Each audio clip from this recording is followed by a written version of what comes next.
اس وقت میرے ساتھ احمد علی موجود ہے۔ احمد علی کی ڈیتھ ہو جاتی ہے، ڈیتھ کے بعد ان کے کفن دفن کا انتظام کیا جاتا ہے۔ 3 سے 4 گھنٹے کے بعد احمد علی جو ہے موت جانا طور پر دوبارہ زندہ ہو جاتے ہیں۔ طبیعت شدید خراب ہو گئی، مجھے فیور ہوا اور سانس لینے میں دشواری محسوس ہونے لگی کہ میں کلمہ طیبہ کا ورد کر رہا تھا اور میرے پاؤں میں سے جیسے موومنٹ نہیں ہو رہی تھی اور جان نکل گئی تھی۔ کفن میں لپٹی لاش دوبارہ زندہ ہو گئی۔ ایک نوجوان جس کا انتقال ہو جاتا ہے، جس کی ڈیتھ ہو جاتی ہے، ڈیتھ ہونے کے 4 سے 5 گھنٹے کے بعد وہ نوجوان معجزانہ طور پر دوبارہ زندہ ہو جاتا ہے۔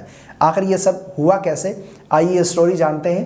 یہاں پر میں ایک بات عرض کرتا چلوں کہ اللہ رب العالمین ہر چیز پر قادر ہے، وہ جو چاہے کر سکتا ہے، وہ علی کل شیء قدیر ہے، وہ مارنے کے بعد دوبارہ زندہ کرنے پر بھی قدرت رکھتا ہے۔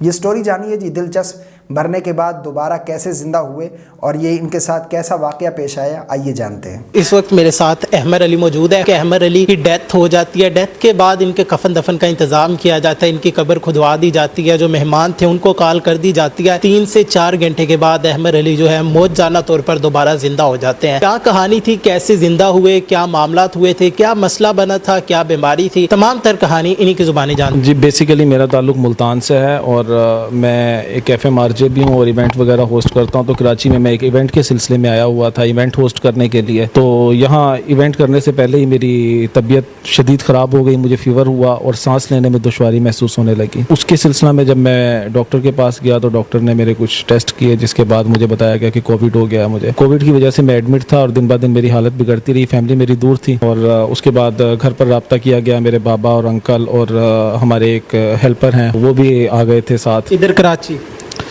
جی بالکل، ادھر کراچی آ گئے سب وہ۔ اور اس کے بعد ایسا تھا کہ کسی کو بھی ملنے کی پرمیشن نہیں تھی۔ یہ چیز مجھے زیادہ ایک انگزائٹی اور ڈپریشن کی طرف لے جا رہی تھی کہ ایک تو آپ اپنے شہر سے دور ہیں، اپنوں سے دور ہیں، اور دوسرا اس بیماری کے اندر کوئی آپ کے پاس نہیں ہو سکتا۔ جسٹ اتنا تھا کہ یہ ایک نجی ہاسپٹل ہے تو اس وجہ سے اتنا ان لوگوں نے ریکویسٹ پر کیا کہ میرے جو ہمارے ہیلپر تھے وہ اندر آ جاتے تھے، مجھے کھانا وغیرہ رکھ جاتے تھے کٹ پہن کر اپنی احتیاطی مکمل تدابیر کے ساتھ۔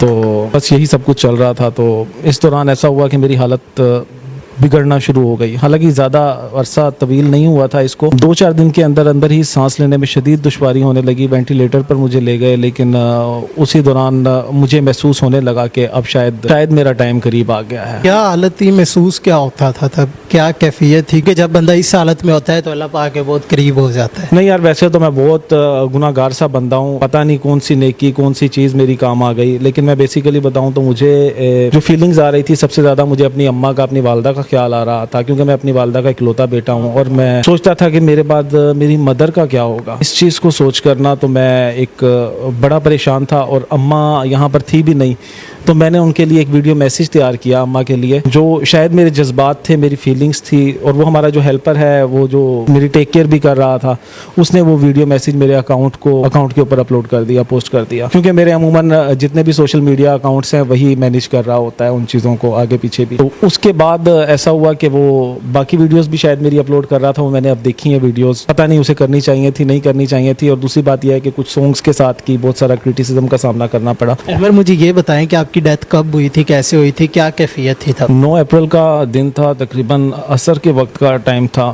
شام کا، اور مجھے اس ٹائم بہت شدید سانس لینے میں دشواری ہو رہی تھی اور میری کنڈیشن بہت خراب ہو گئی تھی، اور اسی دوران مجھے فیل ہوا کہ اب میرا ٹائم آ گیا ہے۔ تو مجھے بس اتنا یاد ہے کہ میں کلمہ طیبہ کا ورد کر رہا تھا اور میرے پاؤں میں سے جیسے موومنٹ نہیں ہو رہی تھی اور جان نکل گئی تھی، لیکن مجھے ایک لمحہ یاد ہے کہ جیسے میں نے اپنی ہی باڈی کو خود سے بے حس پڑے ہوئے دیکھا تھا، اور اس کے بعد شاید ایسا تھا کہ جیسے ایک بہت شدید طوفان کا شور ہوتا ہے یا کوئی ہوائیں تیز چل رہی ہوتی ہیں، اور اس کے بعد کا مجھے کچھ بھی نہیں یاد ہے۔ اور جب مجھے ہوش آیا تو بتایا گیا کہ میری ڈیتھ بھی ہو گئی تھی، ڈاکٹر کہہ رہے تھے کہ کنگریچولیشن کہ آپ دوبارہ زندہ ہو گئے۔ اور مجھے یہ بتائیں کہ آپ زندہ کیسے ہوئے تھے، ڈاکٹرز نے کیا بتایا؟ کیونکہ آپ کی ڈیتھ ہو گئی تھی آپ نے بتایا، تو زندہ کیسے ہوئے؟ میں کوئی ایسا نہیں ہے کہ بہت لمبا ٹائم گزر گیا تھا۔ 9 اپریل کو ہی جب میری ڈیتھ ہوئی تو میرے آبائی شہر کے اندر میری تدفین کا بندوبست شروع کر دیا تھا انہوں نے۔ ایمبولینس میں شفٹ کرنے لگے نا تو